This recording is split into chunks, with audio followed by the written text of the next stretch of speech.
Now we are going to discussing about structural determination of abatic acid. Okay, the main source of abatic acid is resin acid. The main source of abatic acid is resin acid, and resin acid refers to a mixture of several related carboxylic acid. Resin acid related to a mixture of several carboxylic acids, and with primary component is a abatic acid. This is the main component, the primary component. What is the primary component for resin acid? The primary component is the abatic acid is the primary component of resin acid, and the all the resin acids have the same basic skeleton. All the resin acids will have same basic skeleton. Three fused rings. Resin acids will have three fused rings. You have to remember resin acid will have three fused rings. Having the empirical formula, having the molecular formulas means the resin acid will have the empirical formula, that is C19, H29 and COOH.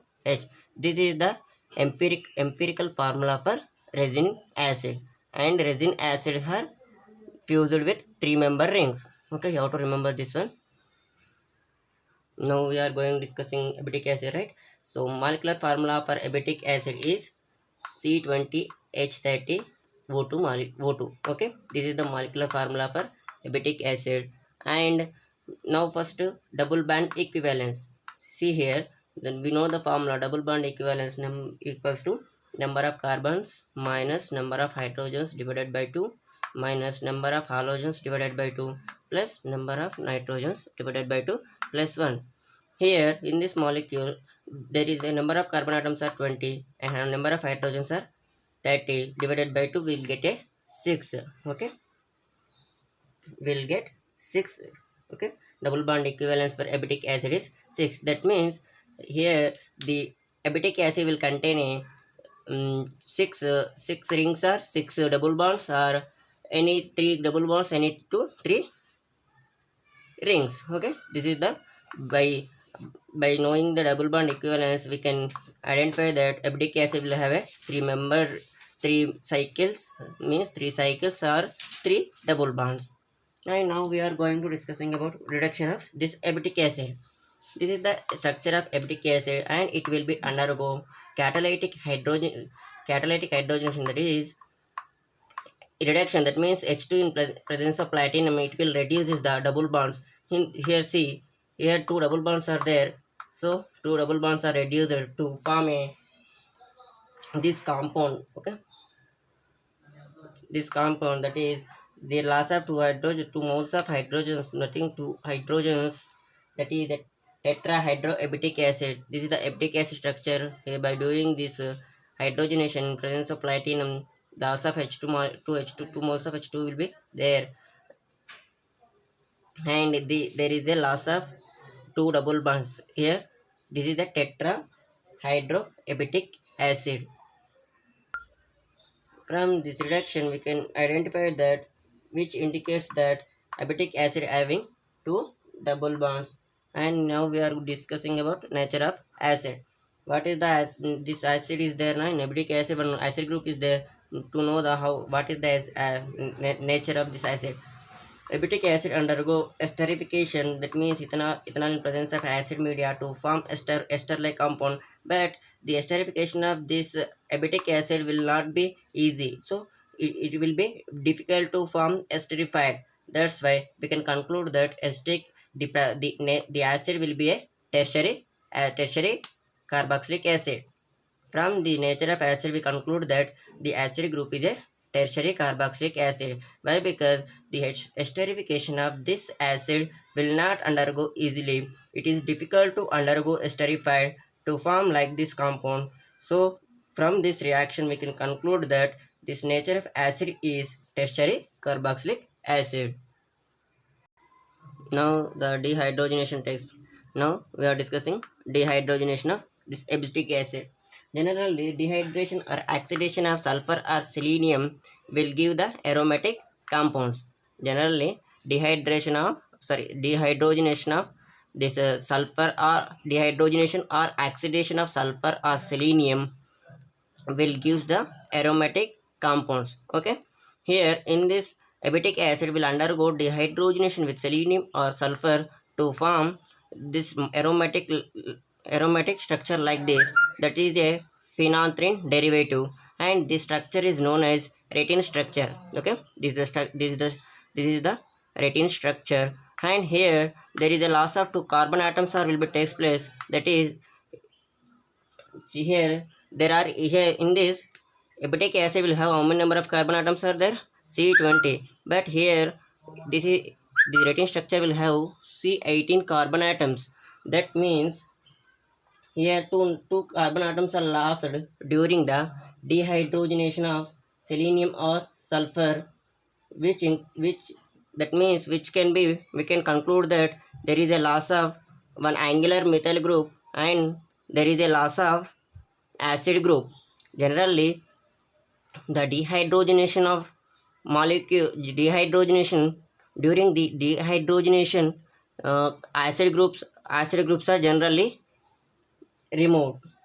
Okay, and the acid group will be converted as a decarboxylation will be takes place, and this methyl group will be converted as a CH3SH molecule will be takes place. So from this structure we can conclude that at C4 position, here 1 2 3 1 2 3 4, we conclude that at C4 position one of the methyl group is present, and at C13 position one of the isopropyl group present in the abatic acid.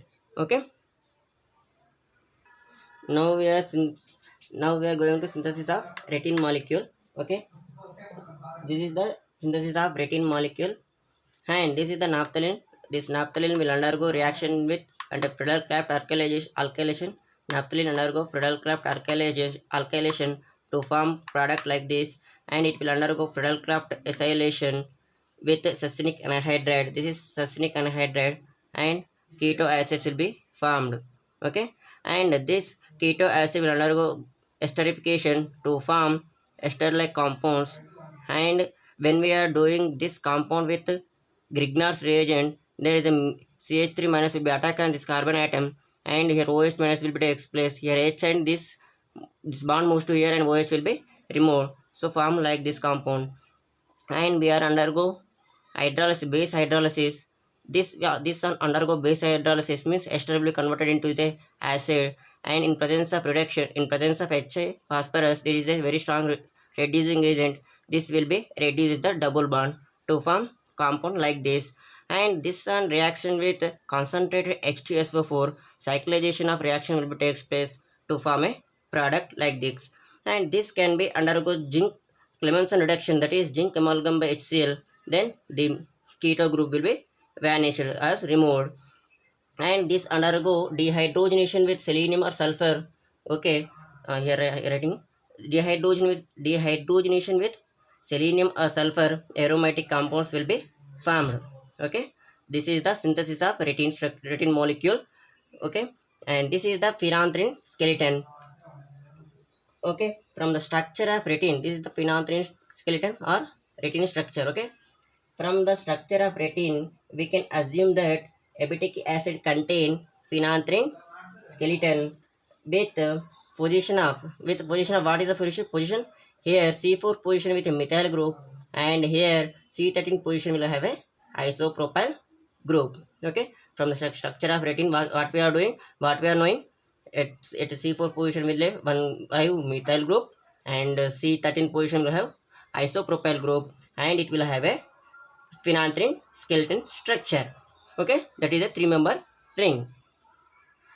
The next reaction is, that is oxidation of abatic acid, and this abatic acid undergo oxidation with KMnO4 gives a two different tricarboxylic acids. See here 1 2 3, two different tricarboxylic acids are present. Give it when abatic acid undergo oxidation with KMnO4 will give two different tricarboxylic acids. This is 1 and this is 2. Okay, and out of these three, one carboxylic acid already present in the abatic acid structure, but these two carboxylic acids indicates that by the oxidation of C double bond OC. See here, by the oxidation of C double bond OC, which may be present in ring B and ring C. Once again, see here, this carboxylic acid already present in the our structure, and these two carboxylic acids indicates that there is a oxidation of C double bond C and C double bond C in ring B and ring C. So that's why we get two different carboxylic acids, and here also we get, say, the life structure may be like this. Okay, see, once you have to remember, when abatic acid undergo oxidation with KMnO4, it will give rise to two different tricarboxylic acids. Okay, and the structure one will undergo dehydrogenation with selenium or sulfur. It will be gives as the metaxylene. Okay, during the dehydrogenation of selenium, the carboxylic acid will be decarboxylated. In the same way, the structure 2 will be undergo dehydrogenation with selenium to form 1,2,3 trimethyl benzene. From these reactions, we can conclude that there is a presence of methyl group. Here, see, there is a presence of methyl group will be in the abatic acid. Okay, that is here. Okay, in the abatic acid structure, we can conclude that from the oxidation, here there is a presence of methyl group in the abatic acid structure. Okay, now we are doing the UV spectral data. According to UV spectral data, when we are recording the UV spectrum of abatic acid, it will be gives us the 238 nanometer. Okay, the UV spectrum will be observed at 238 nanometer for this abatic acid. See here, if these two double bonds are in the two rings, then it is a heteronuclei. When heteronuclei is present, the base value is 214. And here, see how many ring residues are there. 1, 2, 3. So 3 ring residues. Each ring residue will have 5. So 3 into 5, 15. And here, see, one alkyl group is there here. So for every alkyl group, you have to add plus 5. And this one for 5, this is here exocyclic double bond is there. For every exocyclic double bond, you have to add plus 5. When we calculate this both, by adding all this, we get 239 nanometer. If when these two double bonds in the two rings, then only it will be get 239 nanometer. But if the two double bonds are present in the same ring, then what will happen? See here, if the two double bonds are present in the same ring, then that is a homonucleus. For homonuclear, the base value is 215 nanometer, and here also 3 ring residues are present. See here, 1, 2, 3. There are 3 ring residues. For each ring residue, we have to add 5. So 3 into 5 equals to 15 here. Again, here one alkyl group is present. For every alkyl group, we have to add plus 5. Here, this is the exocyclic double bond for this ring. So you have to add 5. This for base value, this for ring residues RR, and this for alkyl group, and this is for exocyclic double bond. So when we add all these, we get 278. But actually the UV spectrum of abatic acid will observe at 238 nanometer. So we can conclude that the two double bonds in heteronucleus means two double bonds in present in two rings, then only we get 239 nanometers. If the two double bonds are present in the same ring, then it will be 278. It will be not. So the two double bonds will be in two rings, then only we get 238 nanometer. By study of UV spectrum, we can conclude that the two double bonds in two rings. Okay, and now see the stereochemistry of abatic acid. This is the structure of abatic acid. From all the above data we can conclude that, and we can give the structure of abdic acid like this. Here thick line and dotted lines are indicated that there is a chiral center present in the abdic acid. In abdic acid there are 4 chiral centers are present. Here abdic acid there are 4 chiral centers are present. That one is C4 and C5 and C9 and C10. See the how the numbering will be given here. This is the 1, 2, 3, 4, and here 5, here 6, here 7, here 8, here 9, here 10, here 10, here 11, 12, 13, 14. Okay, see here we conclude that at C4 position one methyl group is present, and at the C13 position one isopropyl group is present, and at C10 position angular group is present. You have to remember, at C10 the angular group is present. By the study of UV spectrum, the double bonds will be in 2 rings. Okay, here C4, C5, C9, C10. These are the position of the chiral center in abdic acid. This is the structure of abdic acid. Thank you.